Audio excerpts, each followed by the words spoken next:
Hello YouTube family, welcome back to my YouTube channel. So I hope आप सब अच्छे होंगे। So today's our new video on my YouTube channel is the revolt of 1857, 1857 की क्रांति, the first revolt of Indian independence. So without a further adieu, let's start our video. Firstly we start with some basic.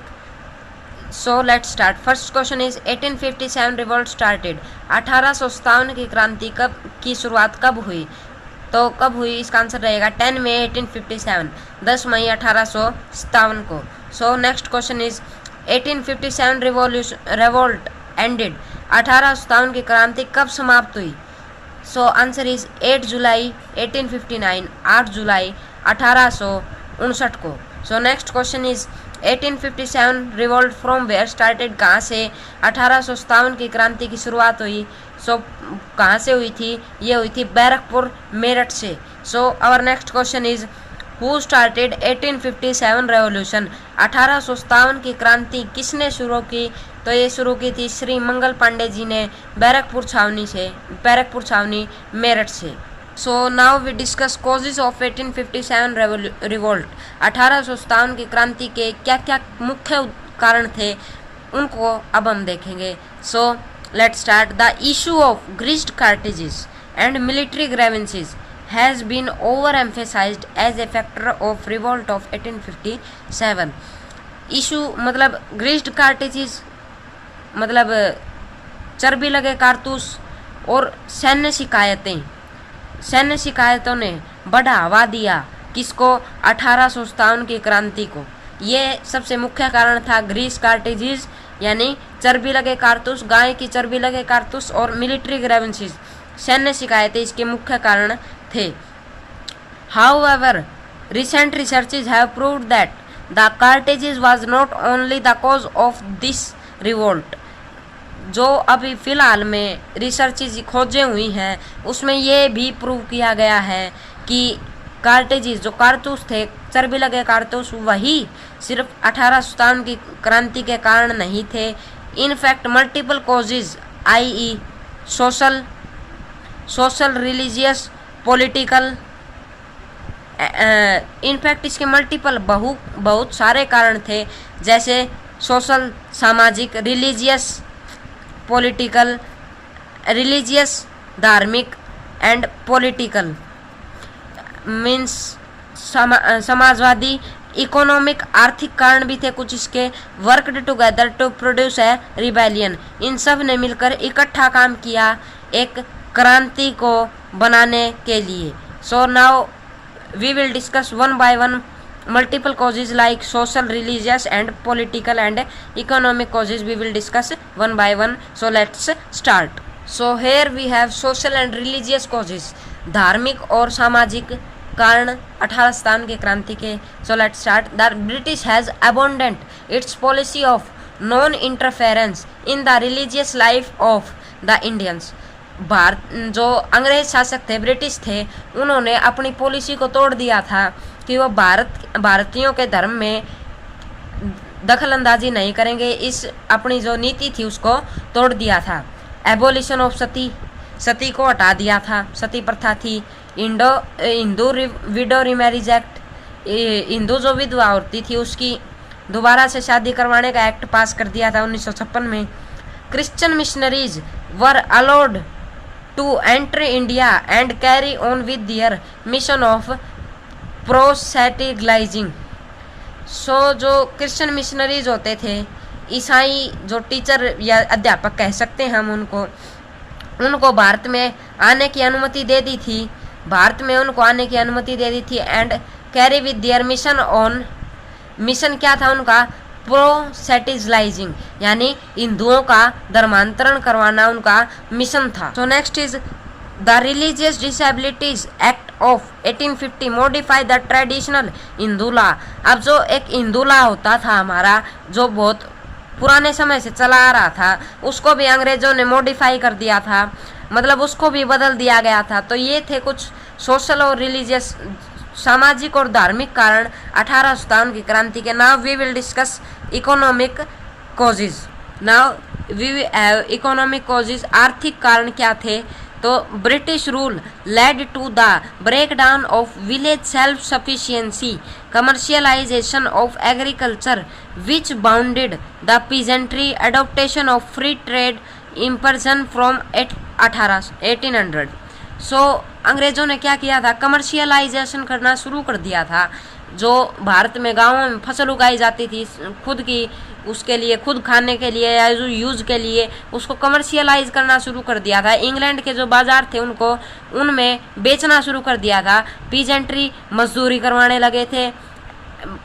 Adaptation of free trade, वो जो भारतीय थे उनसे free में सामान लेते थे, मुफ्त में सामान लेते थे, उनसे मजदूरी करवाते थे लेकिन पैसे नहीं देते थे। Drain of wealth of which led to overall decline of economy.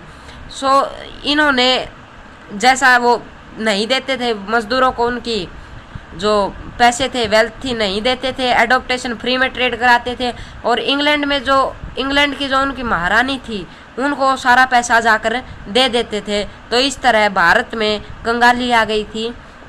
और ये थे economic factor of 1857 revolution. Now we will discuss political factor. So political causes we have the last major extension of the British Indian territory took place during the time of Dalhousie. जो डलहौजी अंग्रेजों का governor general था उसके समय पे जो भारतीय territory, भारतीय प्रदेश थे, शासित प्रदेश थे, उनको छीन लिया जाता था राजा से। सो इसमें मेन तो ये है doctrine of lapse. So next is the Dalhousie announced in 1849। 1849 में डलहौजी ने घोषणा करवा दी थी that successor of Bahadur Shah second would have to leave Red Fort. Bahadur Shah द्वितीय जो थे, उनके जो सक्सेसर थे, उनको रेड फोर्ट जो लाल किला था वो छोड़ना पड़ेगा, लाल किला उनको छोड़ना पड़ेगा। ये आदेश उन्होंने उनको दे दिया था। The annexation of Baghat and Udaipur was however cancelled and they were restored. जो उदयपुर और बागघाट थे, राजस्थान में 2 जिले हैं ये, उनके एक्सटेंशन मतलब उनको छीनने की नीति जो थी डॉक्ट्राइन ऑफ लैप्स के अंदर, वो जो छीने जाने थे उनको कैंसिल कर दिया गया। And they were restored to their ruling houses, और वो वहाँ के जो राज घराने थे उनको वापस दे दिए गए थे। When Dalhousie wanted to apply the doctrine of lapse to Karauli जो राजपूताना थे, करौली जो राजपूताना है ना, राजपूताना राज्य था, जब वहाँ उसने चाहा कि वो डॉक्ट्राइन ऑफ लैप्स की नीति लगा के करौली को भी हथिया लेगा, he was oven ruled by the court of directors. उसको वहाँ से भगा दिया गया। वहाँ के जो शासक थे उन द्वारा कोर्ट में ये सिद्ध करके कि राज्य हमारे हैं, वहाँ से डलहौजी की नीति को नहीं मानना था करौली में। सो इस वजह से ये कुछ पॉलिटिकल कारण थे भारत में 1857 की क्रांति के।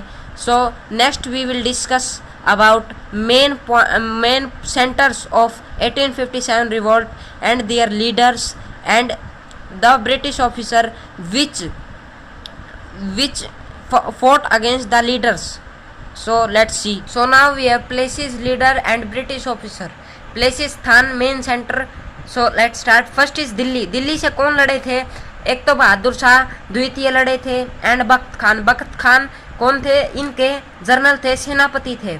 और ब्रिटिश ऑफिसर जिन्होंने इनको हराया था और अंग्रेजों का राज दिल्ली पर दोबारा काम कर रहा था, वो कौन थे?